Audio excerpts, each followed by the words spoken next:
हर हर महादेव मेरे दोस्तों। अकेले हो, परेशान भी हो कि अचानक से कैसे ही चीज़ें बदल गई। कल तक जो साथी मेरे बारे में सोचता था, आज मेरी तरफ देखना भी नहीं चाहता। ऐसी कौन सी गलतियां हो गई, ऐसी कौन सी चीज़ मैंने उससे मांग ली कि वो मुझसे दूर चला गया। ये सारी चीज़ें आपके दिमाग में चल रही हैं और आप इन सारी चीज़ों का जवाब जानने के लिए बहुत सारी टैरो रीडिंग्स देख रहे हो, बहुत सारी चीज़ें कर रहे हो, अपने आप को शांत करने की कोशिश कर रहे हो। अपने मन के अंदर जो भी चीज़ें चल रही है उसके जवाब के लिए आप आगे पीछे भाग रहे हो। देखिए, मैं आपको एक चीज़ बताना चाहूँगा कि कुछ चीज़ें हमारे जीवन में कभी भी परमानेंट नहीं हो सकती। कुछ रिलेशनशिप ऐसे होते हैं कि वो उसको जाना ही पड़ता है। हाँ, अगर वो क्लोजर देके जाए तो एक मन में थोड़ी संतुष्टि रहती है कि हाँ, इस वजह से ये चीज़ यहाँ अटक गई या ख़त्म हुई। लेकिन जब वो क्लोजर ना मिले तो मन और चिंतित हो जाता है। तो चलिए, आपकी इसी चिंता को दूर करते हुए टैरो के द्वारा देखते हैं कि आखिर ऐसी कौन सी मजबूरियाँ थी या ऐसी कौन सी चीज़ें हुई जिस वजह से आप इस स्टक सिचुएशन में आ गए हो, और आप आगे क्या करोगे या आपके पार्टनर आपके साथ आगे क्या करना चाहते हैं, क्या बोलना चाहते हैं, वो हम आज इस रीडिंग में देखते हैं। तो चलिए शुरू करते हैं आज की ये रीडिंग। हर हर महादेव, ओम नमः शिवाय। तो चलिए, अपने पार्टनर का नाम 3 बार अपने दिमाग में ले लीजिए और देखते रहिए ये टैरो रीडिंग मेरे साथ। मैं आपका होस्ट एंड दोस्त भाविन भट्ट। तो सबसे पहला कार्ड आया है द हेरोफेंट रिवर्स में, ठीक है। उसके बाद आया है द एम्परर। उसके बाद सब्र कीजिए, आ रही है। और ये आ गया है दूसरा कार्ड द टावर। फिर आ रहा है 2 ऑफ पेंटिकल्स।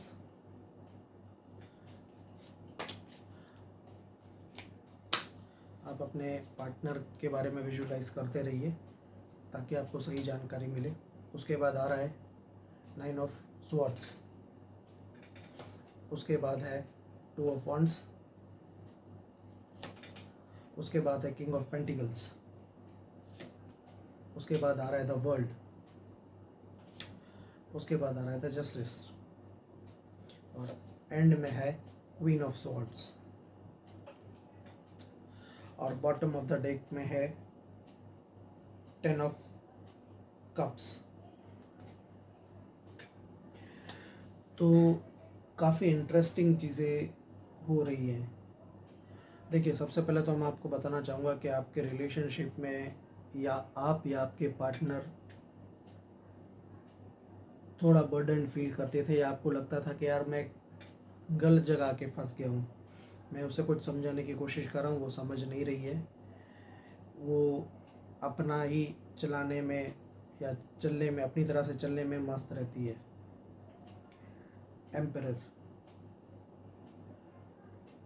अपने रिलेशनशिप में आपको हमेशा उनका ज़्यादा सम्मान करना पड़ा। अगर उन्हें छोटी सी भी चोट लगी है तो वो बड़ी है।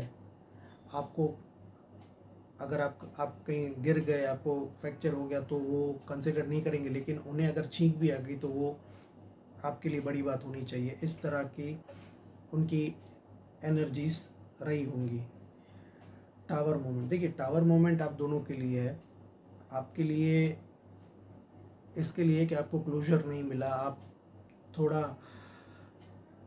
अपने क्या बोलते हैं थॉट्स के साथ बैलेंस नहीं कर पा रहे हो। थॉट्स में काफ़ी ज़्यादा टावर मोमेंट है, और उनके लिए मैं यही कहूँगा कि उन्हें अवेकनिंग मिल रही है इस टावर मोमेंट से या इस ब्रेकअप से, कि उन्हें एक बार वापस रिवाइंड करके सोचने के ऊपर मजबूर किया जा रहा है यूनिवर्स के द्वारा कि ये क्या हो रहा है, क्यों ऐसा हुआ, क्यों मैं ज़्यादा उस पर हावी थी।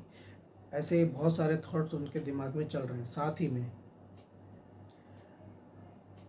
ये दोनों जगह अपने आप को जगल करने की कोशिश कर रहे हैं। मे बी ये आपका हिडन अफेयर हो सकता है। आप शादीशुदा हो सकते हैं या कोई ऐसी जगह हो सकते हैं जहाँ पे आप अपनी साइड से कुछ नहीं छोड़ सकते, वो अपनी साइड से कुछ नहीं छोड़ सकते, लेकिन आपको एक दूसरे का साथ चाहिए, आपको एक दूसरे के साथ रहना है। सो 2 ऑफ पेंटिकल्स के द्वारा मैं यही बोल सकता हूँ कि there are high chances that you are into an hidden affair situation जहाँ पे आप दोनों जगल कर रहे थे। ठीक है, बाद में आ रहा है 9 ऑफ सॉर्ट्स। 9 ऑफ सॉर्ट्स क्या बताता है? एक एंजाइटी, एक तकलीफ कि रात को नींद नहीं आना, 24 घंटे आंसर्स ढूंढते रहना कि यार ये क्या हो गया, ये कैसे हो गया, क्यों हुआ, इस तरह की फीलिंग्स उनके अंदर आ रही हैं। फिर आया है 2 ऑफ वंस। 2 ऑफ वंस ये शायद तक आपकी एनर्जी है, क्योंकि आप बहुत टाइम से प्लान कर रहे थे कि आप सोच रहे थे, प्रोग्रेस कर रहे थे, प्रोग्रेस करने की कोशिश कर रहे थे कि इस प्रोग्रेस इन द सेंस कि इस सिचुएशन से निकलने की कोशिश कर रहे थे कि चलो जो भी हुआ ठीक है, जैसा भी था, गलत हुआ सही हुआ, लेट गो करते हैं और अपनी लाइफ में आगे बढ़ते हैं। सो आपने अब एक ऐसा स्टेप लिया है कि आप अपनी होम लाइफ पे, अपने फाइनेंसेस पे, अपने करियर पे ध्यान ज़्यादा दे रहे हैं। वो थॉट आ जाता है, वो अलग चीज़ है। ठीक है, और इस ब्रेकअप से निकलने के बाद आई वुड से कि अगर ये आपका ब्रेकअप 3-4 महीने पुराना है तो उसके बाद 15-20 दिन या महीना आपको ऐसा लगा होगा कि अभी चीज़ स्टक हो गई है, लेकिन आफ्टर 35 डेज, मतलब 35-36 दिन पास होने के बाद आपको नई अपॉर्चुनिटीज मिलना शुरू हुआ। आपको फाइनेंसेस में भी बहुत आपके सुधार हुए, प्लस उस वर्ल्ड कार्ड ये भी बताता है कि आपकी हर चीज़ें अकम्प्लिश होना शुरू हो गई। आपने जो सोचा था उस तरह से चीज़ें होना शुरू हो गई हैं। और वर्ल्ड के बाद आया जस्टिस, तो उन्हें जस्टिस मिल रहा है कि उन्होंने आप पर राज करने की कोशिश की, आपको दबाने की कोशिश की, तो कहीं ना कहीं अब वो उनको, आपके पार्टनर को अंदर से ऐसा लग रहा है कि ये चीज़ें मैंने जो की थी वो गलत की थी, मुझे ऐसा नहीं करना चाहिए। और वो ये भी देख रहे हैं कि आप अब एक छड़ी लेके खड़े हो कि अगर वो अब आएगी तो मैं उससे ये चीज़ें पूछूंगा, मैं उसे कन्फ्रंट करूंगा और उसको एक प्रोबेशन पीरियड दूंगा, साथ ही मैं उसको बताऊंगा कि अगर तुझे ये करना है तो तू मेरे साथ नहीं रहेगा। ऐसी आपकी एनर्जीज हो गई हैं। लेकिन एंड में जो बॉटम ऑफ द डेक में है वो 10 ऑफ कप्स, तो there are high chances that you may get reunited with in upcoming 40 to 45 days. क्योंकि देखिए अब उन्हें आपके बिना अच्छा नहीं लग रहा है, क्योंकि जनरली क्या होता है कि हम किसी के साथ जब रहते हैं, हम उसकी बातें सुनते हैं, हम उसके साथ बातचीत करते हैं, तो हम उसे एक वार्मथ देते हैं, एक एक प्यार देते हैं, और आपके अंदर वो मदरली नरिशमेंट, चीज़ों को समझना, चीज़ों को टैकल करने की चीज़ें, एक रेमेडी देने की चीज़ें किसी को कि भाई तू ये कर लेगा तो तेरा ये फ़ायदा हो जाएगा, इस तरह की आपके अंदर वो क्वालिटीज़ हैं, आपके अंदर वो नरिशमेंट है। तो आपका पार्टनर वही नरिशमेंट के का जो जो एक खालीपन बोलते हैं ना, वो खालीपन की वजह से वो बहुत टूट रहा है। और with in upcoming 45 days there are high chances कि आप लोग रीयूनाइट होंगे, और आपने जो सोचा था कि मेरा रिश्ता ऐसे चलना चाहिए वैसे ही चलेगा। तो आप पॉजिटिव रहिए और दूसरी चीज़ों के बारे में मत सोचिए। देखिए ये कलेक्टिव रीडिंग है, तो बहुतों के साथ रेजोनेट कर भी सकती है और नहीं भी कर सकती। मैंने जो जो क्वालिटीज़ बताई, अगर ये आपके साथ रेजोनेट करती है तो ये आपकी रीडिंग है। पर let me tell you one thing कि बहुत बार क्या होता है, पार्टनर आता भी है, नहीं भी आता है, because this is current feelings. अभी इस मोमेंट में वो क्या सोच रहा है।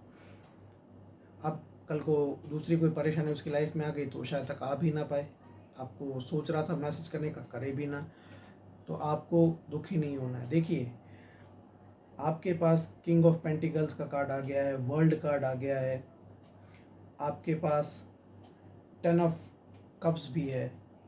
तो ये सारी चीज़ें आपके जीवन में बहुत अच्छी चीज़ें लाने का इंडिकेशन दे रही हैं। तो प्लीज़ आप अपनी लाइफ पे फोकस कीजिए।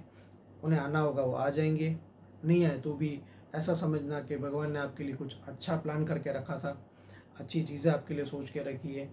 तो प्लीज़ नेगेटिव मत होइएगा, पॉजिटिव रहिए, खुश रहिए, अपनी लाइफ एंजॉय कीजिए और मेरे साथ बने रहिए मेरे इस चैनल पर।